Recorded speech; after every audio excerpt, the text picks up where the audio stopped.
Bon vespre. Està previst que les obres comencin en els propers mesos.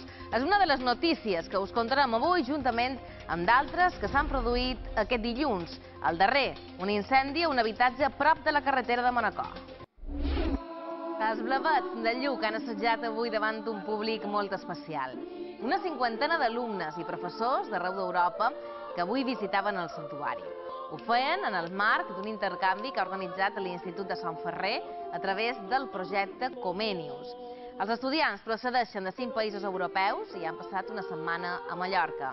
L'objectiu principal era conèixer la cultura de l'illa i sobretot visitar la Serra de Tramuntana, declarada Patrimoni de la Humanitat per la UNESCO. L'illa és increïble a l'hivern.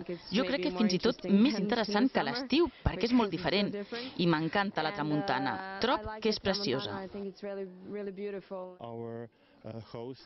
Els nostres anfitrions fan una feina fantàstica mostrant-nos la cultura i també molts altres ingredients de la vida aquí a Mallorca.